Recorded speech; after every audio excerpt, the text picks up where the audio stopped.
What is up, Nets fans? Welcome to the Brooklyn Buzz. I'm your host, Nick Fay. With me, as always, Jac Manuell. What's up, Jac? I mean, a loss, Nick, but Caris LeVert's back. So, glass half full. Yeah, exactly. It's bittersweet, but probably more sweet than bitter because LeVert is back. He played well, especially for someone who hasn't come back, who hasn't played basketball in 3 months. Obviously, the Nets didn't play well, but as always, quick reminder, check us out, iTunes, Blog Talk Radio, OTGBasketball.com, NetsRepublic.com, Dash Radio, and YouTube. But, Jac, before we talk about LeVert, let's talk about the game a little bit. Obviously, the Nets kind of blew this one, 125-106 to the Bulls. Initial thoughts? It was just one of those games, Nick, where the Bulls just had an answer for everything.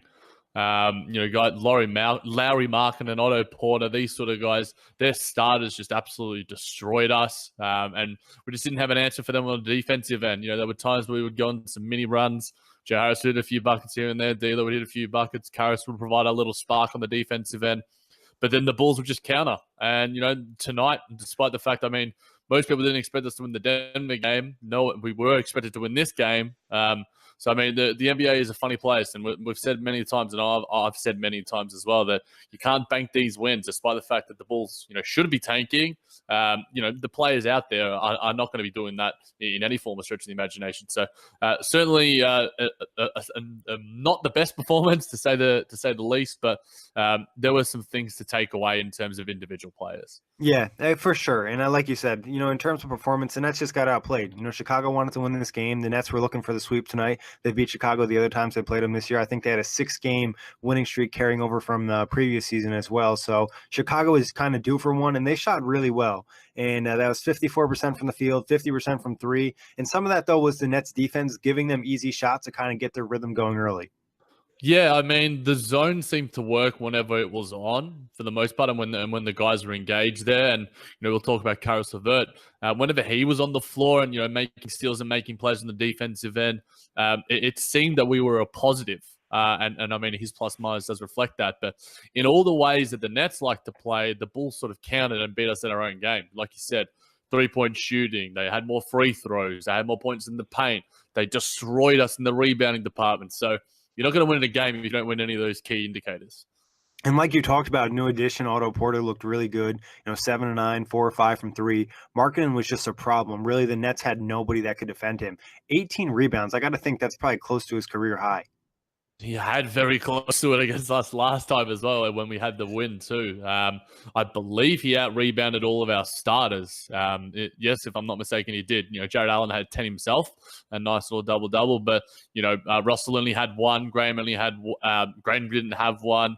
Kuritz had one, and Harris had two. And I think a lot of the time, in the past, but when we saw Coach Kenny drag D'Angelo that game against Boston, it was for rebounding purposes. So I think the emphasis on the boards, I think it's a simple thing, and we talk about it at length, and it seems trivial, but if you are rebounding well, you are going to win more games than not. And if you just show energy on the glass, offensive and defensive, it's going to go a long way.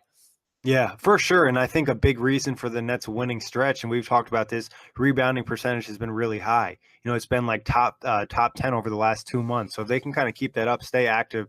And rebounding does take a lot of energy, and they're a smaller team, so they're going to have to do it as a group. But Jac, let's talk about some of the players who played well tonight. We'll talk a little bit about the bad players, and then we'll finish it off with just a pure Caris LeVert segment, which he deserves. But let's start with some of the guys who played good on the Nets side. Which he deserves, Nick. I'm surprised you didn't want to just title the Caris LeVert podcast, forget about the game, and just chat for 30 minutes about every single little player he had. If you look at my Twitter feed today, there's probably 15 to 20 Caris LeVert tweets and retweets. Why not, man? But who do you want to bring up first? I thought Allen Crabbe, I thought he played a good game. 19 points, 7 to 12 from the field, 5 and 9 from three, looked confident. He didn't look bad out there. Loved the form, Nick. We've talked about that in terms of a lot of other guys.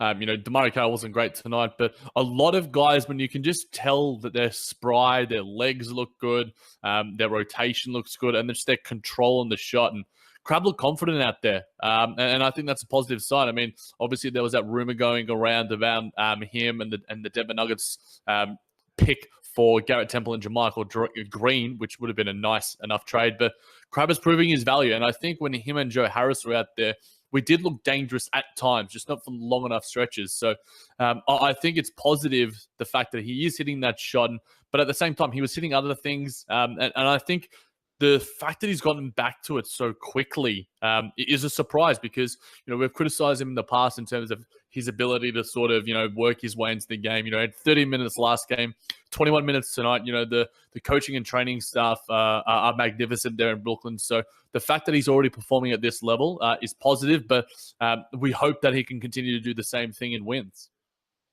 And I think it's really positive that he's doing it early on. Like you talked about, he kind of gets off to these cold stretches early in the season or coming back from injury. This has to give him some confidence and the net some confidence. And you mentioned that Joe Harris and Alan Crabbe lineup. It was a lot with Shabazz. And, we've talked about it. Shabazz isn't the most amazing passer. So when Dinwiddie gets back, I think that could take it to another level, or playing those guys both with D'Angelo Russell. I think that's a great point, Nick. I think the addition of Spencer Dinwiddie with the already, great depth that we have, playing 11 guys tonight. Obviously, Caris LeVert 15 minutes, Rondé 17, Ed Davis 13. So I think you add a 12th guy in there. Shabazz is probably the odd man out, like you sort of mentioned. There will be nights where he'll see some minutes here and there, and he had a great game against Denver. So I think it's matchup dependent, like you mentioned, but.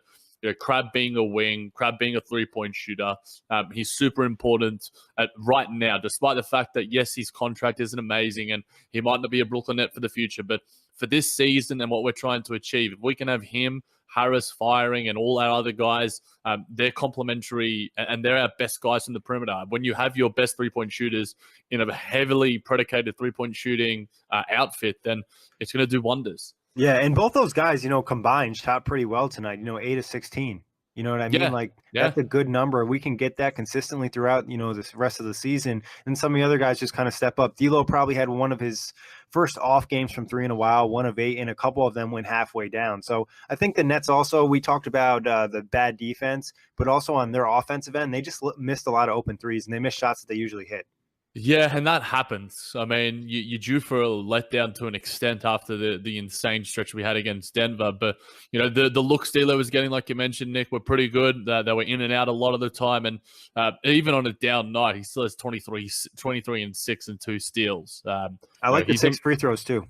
I do as well. I thought it seems to me these past 2 or 3 games, I know you've mentioned on your Twitter, make sure you're following him at OTG Nick, the attack and dexterity he has around the rim, he just seems a little more confident there. Yeah, and he even missed a couple layups tonight, too, that I felt like he could have made on a regular basis. There's probably a couple calls he could have gotten, too. So I think he's just starting to have a better feel for the game and get some of that confidence and understanding and, getting the fouls at the free throw line, or if that's at the three-point line, where he's done a better job of catching people reaching and doing almost that little James Harden or caroling, whatever you want to call it, and getting those easy free throws. Yeah, I think it might be a generalization to say this, but it might be a lefty thing. I know you said DeMario Carroll does it, and he's done it consistently. He does it. I know he does it probably a lot more frequently from around the sort of mid-range area, but he has done it from the three-point line. But I just think that there's just a weird way of makes sense, to be honest. Yeah, defending, a guy with an opposite hand, it's a little trickier. And, obviously, the majority of the league is right-handed. So, but yeah, it's certainly a positive sign. And I think, it'll, if he continues to, have nights where, he might have 1 or 2, but if there's a night here or there where he has 5+, they'll put the naysayers to bed, because it just rounds out his game even more so. Yeah, for sure. And that's just like something he'll probably develop even a little bit more as he gets stronger too. Obviously we talked about he's still only 22 years old, which just feels crazy to talk about. Like, he's so young and he's getting experience. He's going to be in the All-Star game. Any other Nets though, Jack, stick out to you in a positive light? D'Lo didn't have an amazing game, but I thought he was okay. He wasn't great, but anybody else have a good game in your eyes? I liked Joe Harris at stretches. Yeah. I think when we came back, Nick, in certain portions of the 3rd and 4th, Joe Harris was really strong there. And it wasn't necessarily the three-point shooting. It was, his strength and ability to drive to the rim and finish with both hands. I think that, maybe I might do a cheeky little breakdown on Caris LeVert, obviously, but I might have to do one on Alan Crabbe and or Joe Harris, because both of those guys were great. And I just love the attack from Joe Harris. And yeah, he's not the, craftiest, quickest guy, but he has strength and he has composure. Yeah, he has the ability to just finish a lot of different angles and position his shoulders in a way where he can get the shot up even after contact. And there, like you talked about it, he had a couple runs of his own, and I like the way he uses those reverse layups too, especially with a bigger defender using the rim to protect the ball. Obviously, Joe has continually been solid, and some of the other Nets can definitely benefit studying his game in terms of like cutting to the rim and just getting those layups in. I'm excited to see Caris now back, another driver to go along with Joe, who somebody can get in there. Obviously, they're different games, but just having that ability to kind of just straight line attack the rim. Yeah, having our two boys out there at the same time Yes, should be fun, Nick. It's going to be fun. It is. It is. It's going to do wonders for this pod. It is. Jack, anybody else on the positive light though? I liked Jared Allen in moments, nice little double-double, a couple offensive rebounds. He showed, and as well, he got a block as well. It wasn't a perfect game.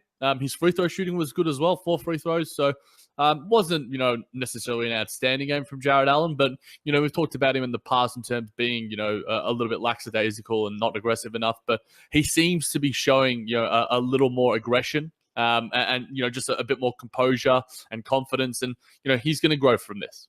Yeah, he wasn't amazing, like you said. He had probably a solid game. I think Robin Lopez bullied him a little bit. Obviously, there's a big weight difference there. One play that really stuck out for me from Jared Allen in the game, it might have been the first bucket of the game or one of the first 10, where he got like that loose ball and he just went to the rim and kind of glided and almost had like a guard move. Yeah, that layup was just like, wait, you're 7 foot, yeah? I was just like that, and like he like went sort of like under Lopez. He like used like his sort of leaping.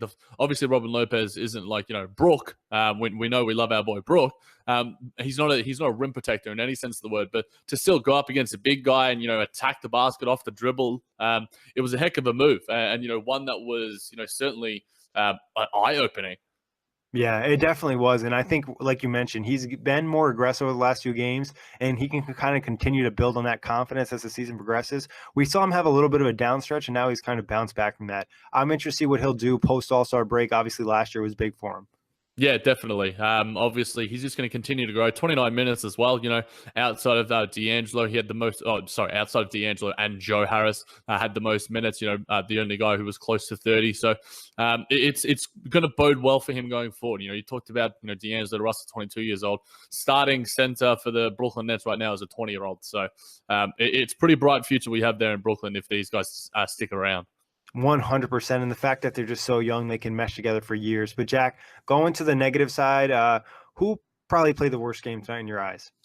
Probably Rondé, and I mean it pains me to say it a little bit. I mean Rodions wasn't amazing either, but I think Rondé probably probably Rodions because Rondé made up for a little bit with his rebounding. But neither of those guys really provided much value when they were on the floor. 17 and 19 minutes apiece. It just seemed like Rodions looked good. As soon as he hit that 3 early, it's just like, okay, that should give him a little bit of confidence. But other than that, it just seemed like Larry Markkinen was the hero to watch tonight. But it wasn't the best game from either of them. Shabazz as well, minus 13 and 12 minutes, certainly isn't amazing. It wasn't a good game from our sort of lesser lights, and for the most part, even against a team like the Chicago Bulls, you need to have everyone stepping up and contributing in a positive fashion. Yeah, I think you hit it on the head. Rondé, Rodions, and Shabazz, they all pretty much played bad games. Rondé was just out of control at times. He just isn't patient. Like, he can just go to the rim and he'll have a wide open layup, and he'll try to like go up on the other side and do some crazy stuff where it's just like kind of relax and lay it in. And like you said, Rodions hit his first 3. You thought maybe he'd hit a few more threes. He hasn't been quite as aggressive the last 2 games, kind of driving to the rim. Maybe he's kind of hitting that rookie slump, or, he needs the rest from the All-Star weekend. And then Shabazz, he almost played like the opposite game of what we saw, against Denver. He wasn't really getting the offense going. Some of that was Chicago blitzing him a lot. And then obviously he wasn't able to knock down any shots, and Markkinen blocked him badly 2 times. Yeah, big time. And, Markkinen obviously isn't, an athletic-ish guy and isn't necessarily known for his sort of, defense and rim protection. So for that to happen to Shabazz, you could sort of see it coming. It's just like, don't put it up. Yep, that was always going to happen. It's like when you're going up against like your little cousin, or when you're the little cousin, you're going against your bigger cousin. Like, you're not getting the shot over the top if you're standing still. Exactly. And he tried to push his way off, but Shabazz is going to have his up and down moments, and people are going to get frustrated at him. But he has been a positive for the Nets this season.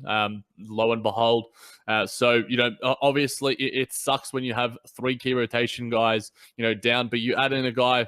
Again, we've still got two key guys to sort of come back. I'm not necessarily naming Jared Dudley a key guy, but a guy who can soak up some minutes at that wing position where Rodions, probably. In terms of the inverse, what we were sort of saying earlier in the season, where Jared Dudley's playing too many minutes, and now it seems to be the fact that Rodions probably playing too many minutes, and if we had a guy like Jared Dudley, they'd be able to balance each other out in a similar sort of fashion. Yeah, it's like the Nets have all these guys who can kind of play the forward position in Rodions, Rondé, Trevion Graham, and Jared Dudley. If they could combine two of them together, they'd be in really good shape. But they're all kind of bring something different to the table. And like you said, getting back to Jared Dudley, I'll just give them that true stretch force, somebody who can actually knock down the three-point shot more consistently. I know his numbers aren't great, but he is respected from there, and he has a better feel for just NBA offenses and NBA defense. It's just that veteran you kind of need sometimes, where these guys are either inconsistent and you need to bring in someone who can stabilize it a little bit. Like we said, he's not amazing, but he knows how to play. Yeah, I think stabilizing and stabilizer is a really good way to describe it, Nick. Thank you, Jack. And obviously Spencer Dinwiddie, we don't even have to really talk about him. We know what he'll bring back when he comes. When do you think we'll see him back? Obviously, Caris was like really ahead of schedule, at least for the most part. We thought we'd see him maybe the last week of February or the first week of March. But what do you think about Dinwiddie? Do you think an express recovery from him, or still about the same timeline? Well, yeah, they said 3 to 6, so obviously it leaves you with a lot of leeway. And obviously, when the news came out, the Nets were going to give themselves as much leeway as possible. I honestly have no indication or no sort of opinion on it, Nick.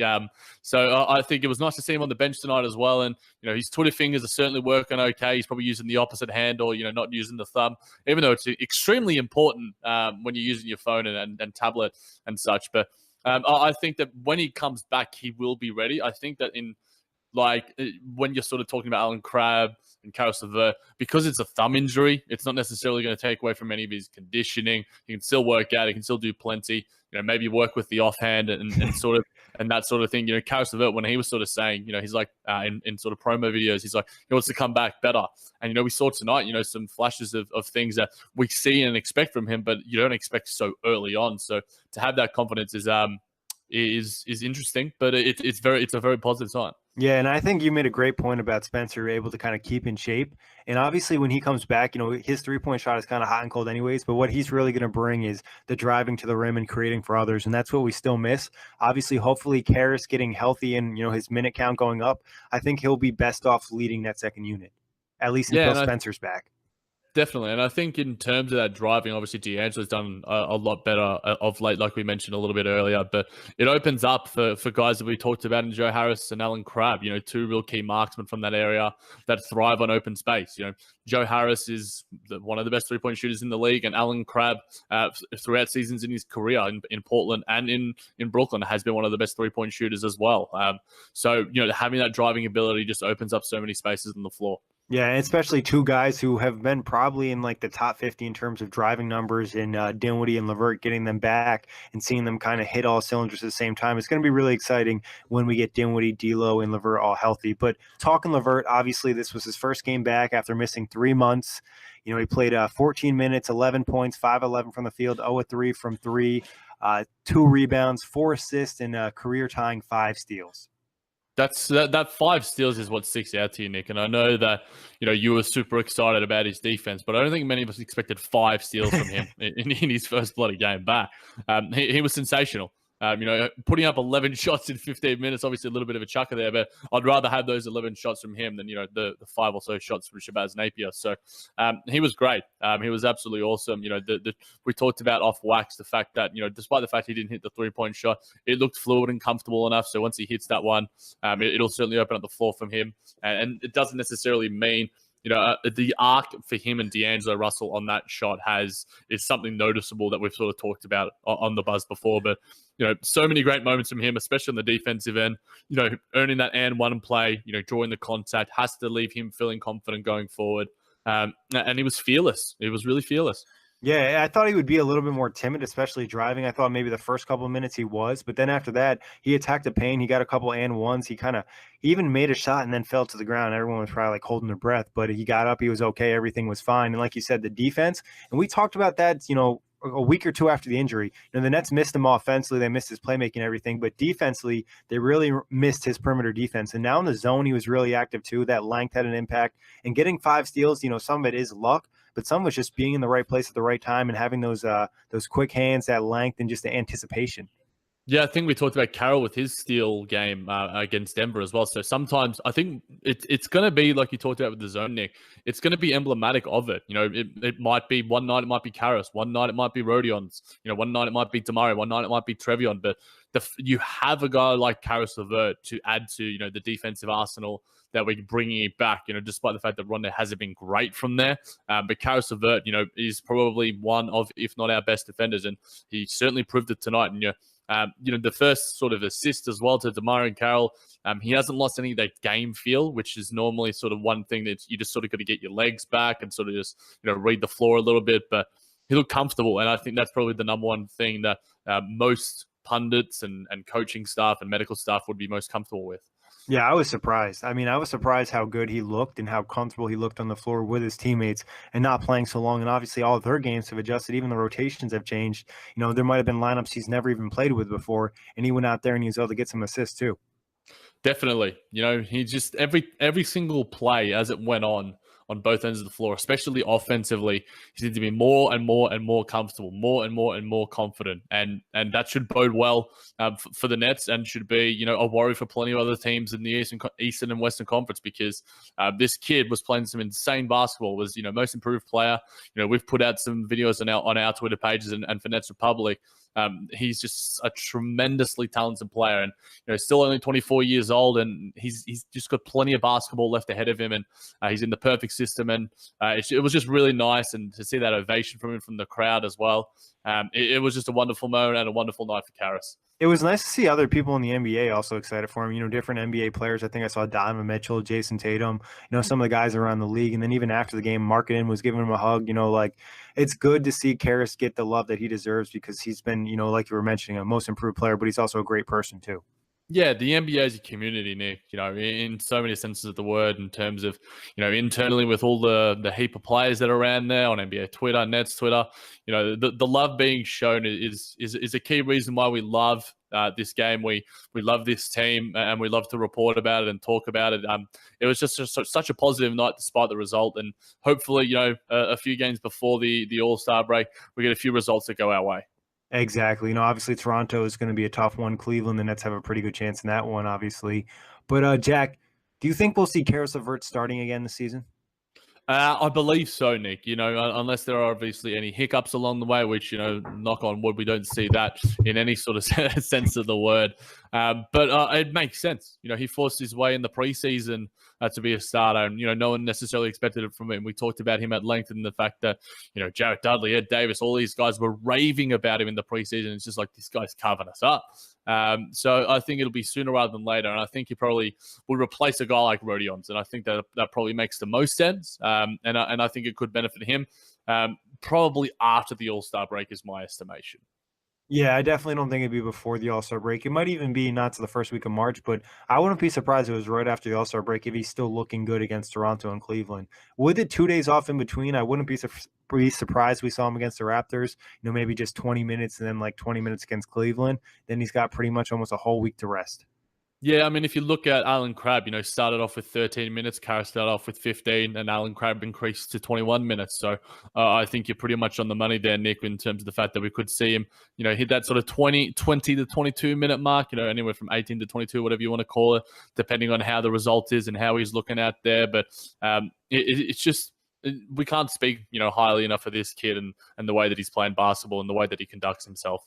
And we're both in agreement, so we'll probably see him in the starting lineup again. Now, you brought up Rodions, and, the talk on Nets Twitter has been the stretch four position and Markieff Morris. What are your thoughts on that? Or is there anybody else in the buyout market you'd like to see the Nets go after, or Markieff Morris would be a good ad?